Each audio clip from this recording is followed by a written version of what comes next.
আসসালামু আলাইকুম রহমতুল্লাহ। আমরা আমরা অনেকজনে এই কথাটা চিন্তা করি বা লোকে মুখে বলাবলি করি যে একটা মুসলিম কান্ট্রিতে কেন একজন আহ, ন্যায়পরায়ণ শাসক বা ন্যায়পরায়ণ কোনো উম, রাষ্ট্রপতি প্রধানমন্ত্রী কেন ক্ষমতায় আসে না। এটা মনে করি যে আহ, মুসলিম কান্ট্রিতে কেমন করে এরকম উম, দুর্নীতিবাজ বা কঠোরপন্থী কোনো শাসক কেমনে করে প্রতিষ্ঠা হয়, এটা নিয়ে আমরা অনেকজনে অনেক কথা বলে থাকি। কিন্তু আজকে আমি এই ছোট্ট একটা ভিডিওর মাধ্যমে আপনাদের কাছে এই নিয়ে কিছু হাদিসের আলোকে কিছু কথা বলবো যে কেন একটা দেশে বা একটা অঞ্চলে আহ,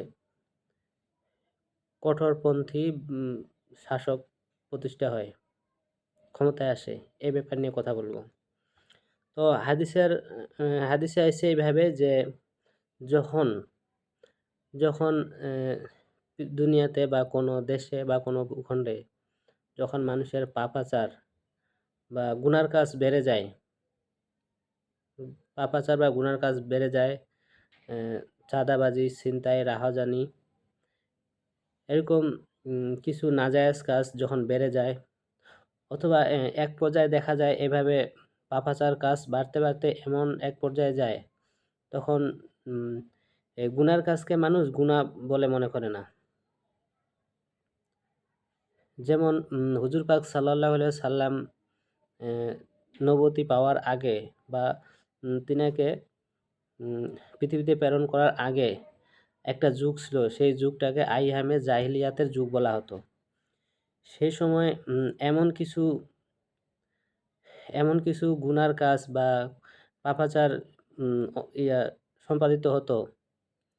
যেমন কন্যা সন্তান জন্মগ্রহণ করলে তাকে জীবন্ত দাফন করা হতো, এবং কি এ, কাবা ঘরের মধ্যে 360টা মূর্তি স্থাপন করে তখনকার লোকেরা উলঙ্গ অবস্থায় তোয়াফ করত। কিন্তু তিনারা এটাকে গুনাহ বলে মনে করতো না, তিনারা এটাকে ভালো কাজ বা নেকের কাজ বলে মনে করতো। তো আল্লাহ তাআলা দয়া করে, মায়া করে, মেহেরবানি করে হুজুর পাক সাল্লাল্লাহু আলাইহি সাল্লামকে সেই সময় পাঠাইছিল বিধায় সেই যুগের লোকজন উম, সেই মানে দিনের আলো দেখতে পেয়েছিল। দিনের আলো বলতে উম, মানে ইসলামের আলো, সঠিক বুঝ মানুষের মধ্যে চলে এসেছিল।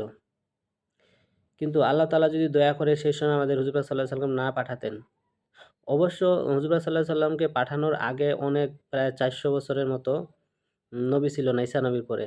সেই সময় এরকম পাপাচার বা গুনার কাজ, জেনা, ব্যভিচার এগুলা হতো।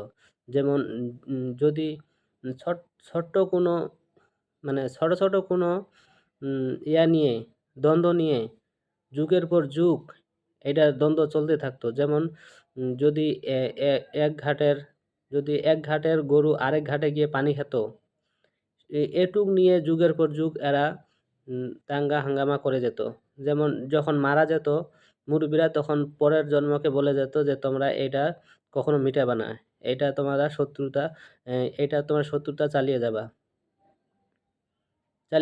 এবং কি আর হাদিসে এটা এসছে, যখন পৃথিবীতে গুনার কাজ এবং কি ব্যভিচারী, জেনা, উম, চুরি ডাকাতি, অন্যায়ের কাজ বেড়ে যায়, তখন আল্লাহ তাআলা সেই দেশে বা সেই ভূখণ্ডে উম, অত্যাচারী অত্যাচারী শাসক প্রতিষ্ঠা করেন। এক কথায় যখন মানুষ দিন থেকে বের হয়ে যায়, বদ্দিনী বা আল্লাহর হুকুমের বাইরে চলে যায়, তখন আল্লাহ তাআলা সেখানে উম, অত্যাচারী শাসক প্রেরণ করেন। যেমন হতে পারে কোনো দেশের প্রধানমন্ত্রী এরকম অত্যাচারী প্রধানমন্ত্রী, অথবা যেই দেশে রাজতন্ত্র আছে সেখানে উম, অত্যাচারী রাজা প্রতিষ্ঠা করেন। এভাবে প্রতিষ্ঠা করার পর উম, মানে কমের উপর আযাব স্বরূপ আল্লাহ তাআলা কওমের উপর আযাব স্বরূপ এরকম অত্যাচারী রাজা, বাদশা বা শাসক প্রতিষ্ঠা করেন। কিন্তু আমরা মনে করি শুধু যে উম আমরা শুধু এটা মনে করি যে এই মুসলিম কান্ট্রিগুলাতে কেন এরকম শাসক প্রতিষ্ঠা হয়? অ্যা উম কেন এরকম অন্যায়কারী বা চাঁদাবাজ বা উম উম বা ন্যায়ের অপব্যবহারকারী উম লোক দল কিভাবে ক্ষমতায় আসে? কিন্তু আসল কি আমরা খেয়াল করেছি এটা হচ্ছে আমাদেরই পাপের ফল। আমাদেরই পাপের ফল। আমরা যখন গুনার কাজ বা পাপের কাজ খুব বেশি করে ফেলি, পাপের মাত্রা বেড়ে যায়, তখন আল্লাহ তাআলা গোস্সা হয়ে, আল্লাহ তাআলা রাগ হয়ে সেইখানে এ সেরকম দল সেরকম দল উম ক্ষমতায় দিয়ে দেন। যাদের মাধ্যমে আল্লাহ তাআলা তার অবাধ্য বা গুনাহগার বান্দাদেরকে বান্দাদেরকে জিল্লতির বা পেরেশানির শিকার করান। তো আমরা যদি হ্যাঁ, প্রতিটা মানুষ আমাদের আখেরি নবীর উম্মত আমরা প্রতিটা উম্মত যদি নিজের থেকে আমরা যদি মনে করি যে আমরা দ্বীনের মধ্যে ফিরে আসবো, আমরা যদি ন্যায়পরায়ণ বাদশা বা উম দল বা রাজা বা ন্যায়পরায়ণ শাসক যদি পেতে চাই, শুধু